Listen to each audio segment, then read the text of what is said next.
Sa open letter ng mga miyembro ng faculty ng UP College of Law, nababahala sila sa mga mungkahing ideklarang de facto dismissed ang impeachment case laban kay Vice President Sara Duterte.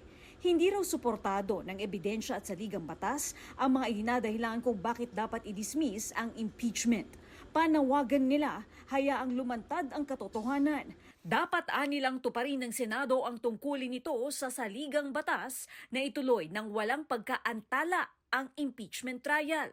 Tingin ni Senadora Amy Marcos, maging ang ilang nasa administrasyon ayaw matuloy ang impeachment trial.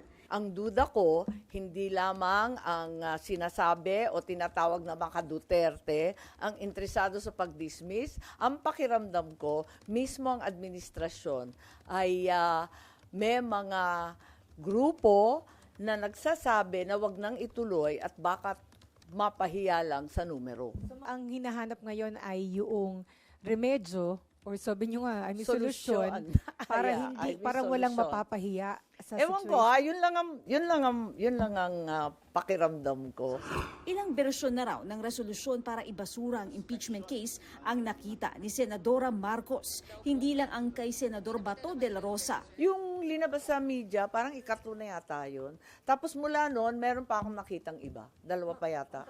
Pero ayon kay dating COMELEC Chairman Christian Monsod, isa sa mga bumalangkas ng 1987 Constitution, di pinapayagan sa saligang batas ang pagbasura ng impeachment case sa plenaryo lang ng Senado. That's because under the Constitution, it's the duty of the Senate to hear the case. So that's not hearing the case when you entertain a motion to dismiss.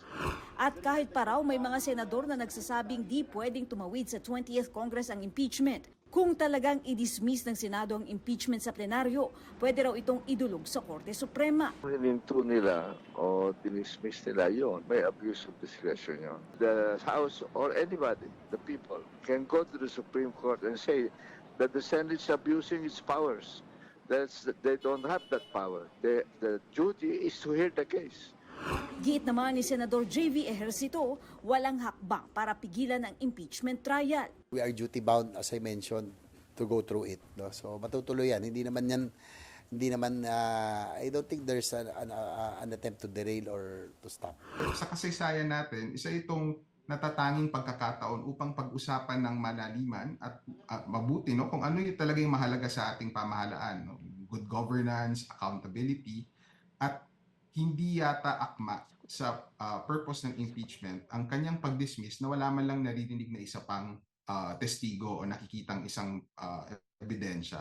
Para sa GMA Integrated News, ako si Katrina Son, ang inyong saksi. Senior Deputy Majority Leader, let us all welcome Senator J.V. Ejercito. Hi, sir. Good morning. Hi, good morning. Magandang umaga sa inyo.